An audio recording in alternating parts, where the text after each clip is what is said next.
एक दो उदाहरण से मैं मेरी बात और से स्पष्ट करता हूँ। अंग्रेज गए तो जाने के समय उन्होंने 34,735 कानून इस देश में छोड़े, जो उन्होंने कभी भारत को गुलाम बनाने के लिए बनाए थे। अंग्रेजों का एक तरीका था कि भारत को गुलाम बनाना है तो एक तरीका तो ये है कि सीधे मारो पीटो और लूटो और उनको गुलाम बना के रखो ताकत से। एक तरीका ये है कि मारना पीटना और लूटना हर समय संभव नहीं होता तो कानून बनाकर गुलाम बना के रखो। तो अंग्रेजों ने शुरू के 100 साल तक तो यही किया कि मारा पीटा भारतवासियों को और सीधे उनकी लूटपाट की और डरा के धमका के गुलाम बना के रखा। लेकिन 100 साल से ज्यादा इस काम को वो चला नहीं पाए, तो फिर उन्होंने दूसरा रास्ता निकाला कि कानून बना के भारतवासियों को लूटो पीटो मारो और इनको कब्जे में करके रखो। तो कानून बनाए उन्होंने, और जो जो कानून बनाए वो सबके सब कानून आजादी के 63 साल के बाद भी चल रहे हैं। मैं उदाहरण से बताता हूँ। अंग्रेजों ने एक कानून बनाया भारत के क्रांतिकारियों पर अत्याचार करने के लिए, मारने के लिए, पीटने के लिए, क्रांतिकारियों को दबा कर रखने के लिए, और उस कानून का नाम रखा उन्होंने इंडियन पुलिस एक्ट, भारतीय पुलिस अधिनियम। अब कानून में लिखा है इंडियन, लेकिन उसमें भारतीय कुछ नहीं है, वो सब इंग्लिश है, अंग्रेजियत वाला कानून है। अंग्रेजों ने दुनिया के जिन जिन देशों को गुलाम बनाया, जैसे आयरलैंड को गुलाम बनाया, जैसे स्कॉटलैंड को गुलाम बनाया, जैसे न्यू साउथ वेल्स को गुलाम बनाया, अफ्रीका को गुलाम बनाया, इंडोनेशिया मलेशिया को गुलाम बनाया, चीन को बनाया, जापान को बनाया, दुनिया के 51 देशों को अंग्रेजों ने सीधे गुलाम बनाया। तो जिन जिन देशों को गुलाम बनाया वहाँ के नागरिकों पर अत्याचार करने के लिए उन्होंने पुलिस बनाई और उस पुलिस के कानून बनाए। वही उन्होंने भारत में किया। सन 1860 में इंडियन पुलिस एक्ट नाम का एक कानून बना दिया। इस कानून को बनाने का जो इतिहास था वो 2-3 वाक्यों में मैं कहना चाहूंगा। 1857 में क्रांति हो गई पूरे भारत में, आप सभी जानते हैं, और अंग्रेजों के खिलाफ इतनी बड़ी क्रांति कभी हुई नहीं थी इस देश में। भारत में 350 स्थानों पर अंग्रेजी सरकार को क्रांतिकारियों ने उखाड़ के फेंक दिया। 350 जिले थे भारत के जो अंग्रेजों की गुलामी से आजाद हो गए। झांसी आजाद हुआ, सतारा आजाद हुआ, पुणे आजाद हुआ, मुंबई आजाद हुआ, ऐसे 350 जिले भारत के आजाद हो गए। और इस क्रांति की लड़ाई में 1857 में 3,64,000 अंग्रेज मारे गए और भारतवासियों ने उनको गर्दन काट के मारा था। ऐसे नहीं मारा था, तलवारों से काटा, हथियों से काटा, गणासों से काटा, कुल्हाड़ी से काटा, क्योंकि भारतवासी इतने गुस्से में थे 1857 में अंग्रेजों के खिलाफ कि वैसे तो भारतवासी चींटी को मारना भी पाप समझते हैं, चींटी को मारना भी हिंसा समझते हैं, लेकिन उन भारतवासियों में इतना गुस्सा था, इतना क्रोध था कि उन्होंने अंग्रेजों को गर्दन से काट दिया। और महिलाओं ने ये काम किए थे, खाली पुरुषों ने नहीं किए थे।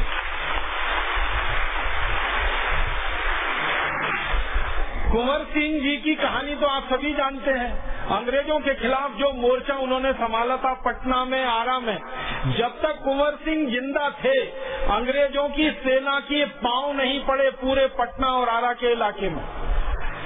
अपनी फौज की ताकत से वो लड़ते रहे थे और वो 1857 के हमारे देश के अमर शहीदों में उनकी गिनती होती है।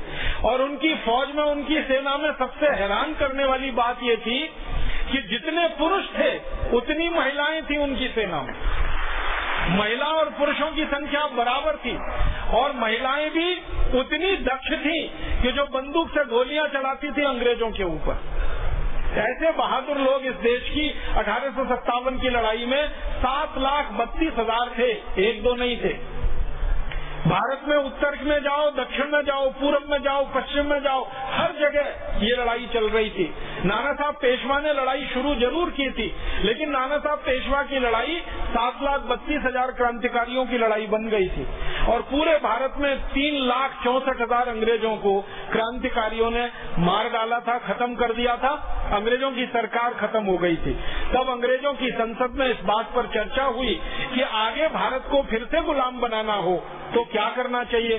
तो भारतवासियों में अंग्रेजों के खिलाफ बगावत पैदा ना हो, इसके लिए पुलिस व्यवस्था करनी चाहिए, पुलिस बनानी चाहिए, ताकि ये पुलिस अंग्रेजों की तरफ से भारतवासियों को दबाकर रख सके और इनके ऊपर जरूरत से अत्याचार कर सके। 1860 के पहले इस देश में अंग्रेजों की पुलिस नहीं थी, अंग्रेजों की सेना थी, उनकी मिलिट्री थी। 1860 के बाद उन्होंने सेना के साथ पुलिस की भी स्थापना कर ली और इसके लिए पुलिस एक्ट बना और इसमें अंग्रेजों ने कानून बना दिया कि जो भी पुलिस अधिकारी होगा वो भारतवासियों पर कितना भी अत्याचार कर सकेगा, लाठियों से मारेगा, लाठियों से पीटेगा और अगर कोई भारतवासी उसमें मर भी जाए तो अंग्रेज अधिकारी को कोई दोष नहीं लगेगा, उसको कोई दंड नहीं होगा। ऐसी व्यवस्था की थी। इसको अंग्रेजी भाषा में कहा जाता है right to offence. Right to offence माने अंग्रेज अधिकारी किसी भी भारतवासी को मारे पीटे और उसका सिर भी फोड़ दे और उसमें हत्या भी कर दे उसकी, तो अंग्रेज अधिकारी को दोष न लगे। ऐसा नियम राइट टू ऑफेंस। और भारतवासियों को कोई भी मारपीट अगर हो रही है तो उससे अपना बचाव करने का मौका न मिले, ये राइट टू ऑफेंस। अगर अंग्रेज अधिकारी लाठियों से पीट रहा है, आपने उसकी लाठी पकड़ने की कोशिश की तो आपके खिलाफ मुकदमा बनेगा, अंग्रेज के खिलाफ नहीं बनेगा। ऐसी व्यवस्था उन्होंने की इंडियन पुलिस एक्ट में।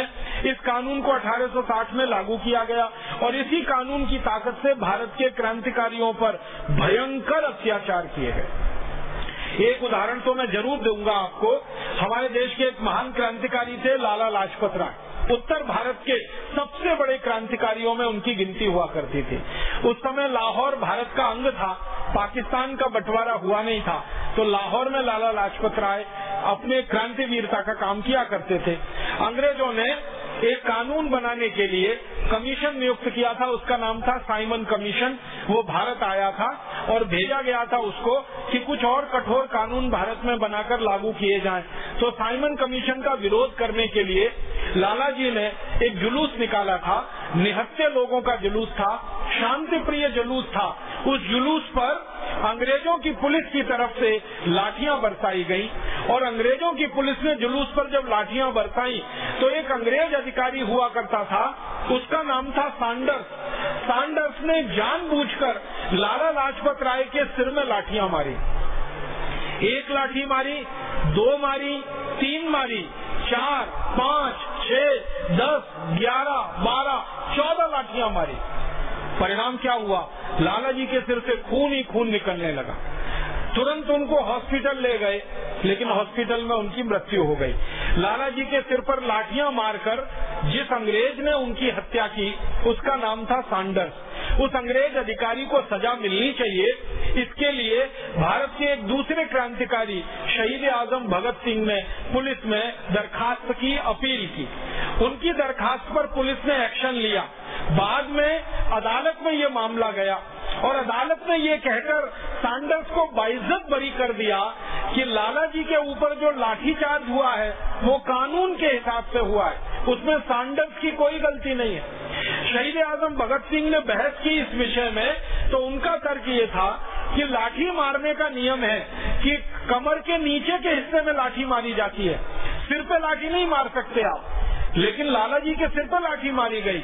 शहीद आजम भगत सिंह के तर्क को अंग्रेजों ने माना नहीं और अंत में फैसला ये हुआ कि इंडियन पुलिस एक्ट कानून के हिसाब से सैंडर्स को ये अधिकार था कि वो लाला जी को लाठियों से पीटे। अब लाला जी की इसमें मृत्यु हो गई तो हम कुछ नहीं कर सकते, सिर्फ अफसोस व्यक्त कर सकते। तो सैंडर्स बाइज्जत बरी हो गया। तो भगत सिंह को गुस्सा आया और भगत सिंह ने ये संकल्प लिया कि लाला जी की हत्यारे सैंडर्स को अंग्रेजों की प्रशासन ने, अंग्रेजी न्याय व्यवस्था ने दंड नहीं दिया है। मैं संकल्प करता हूं कि सैंडर्स को मैं दंड दूंगा और इसको वहां पहुंचाऊंगा जहां इसने लाला जी को पहुंचा। और आप जानते हैं अपने इसी संकल्प को पूरा करने के लिए शहीद आजम भगत सिंह ने सैंडर्स को गोली से मारा था और अंत में सैंडर्स को गोली से मारकर भगत सिंह गिरफ्तार हुए थे और भगत सिंह को फांसी की सजा हुई थी। जब भगत सिंह को फांसी की सजा हुई उसके काफी दिन पहले वो लाहौर की जेल में बंद हुए थे और उनसे बहुत लोग मिलने जाते थे। अमृतसर के एक पत्रकार महोदय उनसे कभी मिलने गए। भगत सिंह को पूछा कि आपके दिल की इच्छा क्या है? भगत सिंह ने कहा कि मैं तो फांसी चढ़ रहा हूँ, देश के लिए शहीद हो रहा हूँ, लेकिन मेरे जाने के बाद मैं भारत के नौजवानों से एक ही अपील करना चाहता हूँ, वो ये कि जिस अंग्रेजी कानून के चलते लाला लाजपत राय की हत्या की गई थी, उस इंडियन पुलिस एक्ट कानून को भारत के नागरिक और नौजवान आजादी की लड़ाई के समाप्त होने से पहले खत्म करा देंगे। ये मेरे दिल की इच्छा है, ये मेरी भावना है। जिस इंडियन पुलिस एक्ट के कारण शहीद आजम भगत सिंह को फांसी हुई, जिस इंडियन पुलिस एक्ट के कारण हमारे देश के अमर क्रांतिकारी लाला लाजपत राय जी की हत्या की गई, दुर्भाग्य हम सबका ये है कि वो इंडियन पुलिस एक्ट का कानून अभी आजादी मिलने के 63 साल के बाद भी इस देश में चल रहा है, वैसे का वैसा ही चल रहा है। जिस तरह से अंग्रेज पुलिस भारतवासियों पर लाठियों से वार करती थी, उसी तरह से आज की पुलिस भारतवासियों पर लाठियों से वार करती है। आपने अक्सर टीवी में समाचार सुना होगा, कई बार अखबारों में पढ़ा होगा, पुलिस ने लाठी चार्ज किया। ऐसे ही लाठी चार्ज होता है जैसे अंग्रेजों के जमाने में होता। कभी किसानों के ऊपर होता है, कभी मजदूरों के ऊपर होता है, कभी कारीगरों के ऊपर होता है। कभी कभी तो अफसोस है इस बात का कि अंधे लोगों पर पुलिस का लाठी चार्ज होता है, लूले लंगड़े लोगों पर पुलिस का लाठीचार्ज होता है, शरीर से विकलांग लोगों के ऊपर पुलिस का लाठीचार्ज होता है। कई बार मैंने टेलीविजन पर मेरी आंखों से देखा है कि किसान पानी के लिए कोई अपना जुलूस कर रहे हैं, धरना कर रहे हैं, प्रदर्शन कर रहे हैं। पानी मांगने वाले किसानों के ऊपर गोलियां चलाई जाती हैं और किसान उसमें मारे जाते हैं। अपनी जमीन को बचाने वाले किसानों के ऊपर गोलियां चलाई जाती हैं, किसान उसमें मारे जाते हैं। पीने का पानी मांगना कोई जुर्म है क्या? अपने खेतों के लिए पानी की व्यवस्था की मांग करना कोई जुर्म है क्या? कोई अपराध है क्या? जिसके लिए पुलिस इतनी बड़ी सजा देती है कि किसानों को गोलियों से मार देती है, लाठियां मार मार के उनको लूलुहान कर देती है। अभी थोड़े दिन पहले हमने देखा दिल्ली में गन्ने का भाव किसानों को उचित मिलना चाहिए, क्योंकि चीनी का भाव बहुत बढ़ गया है, तो गन्ने का भाव बढ़ना चाहिए।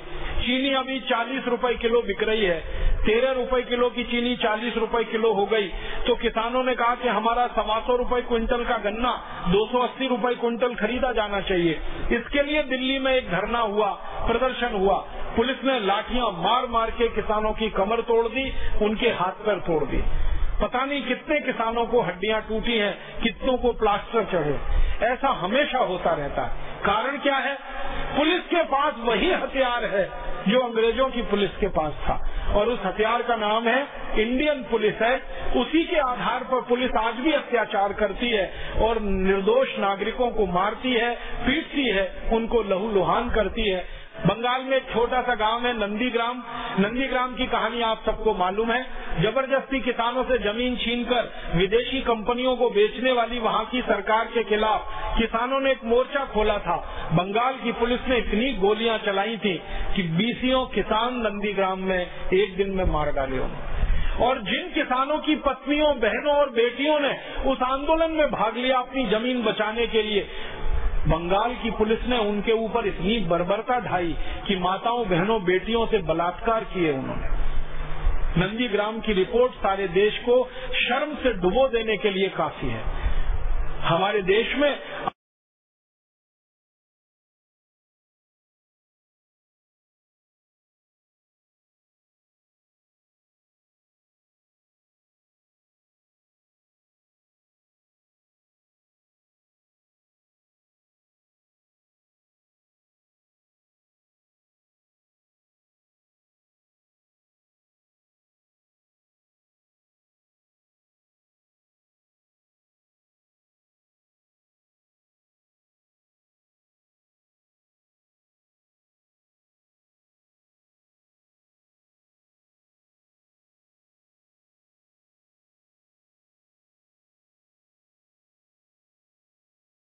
सारे देश को शर्म से डुबो देने के लिए काफी है।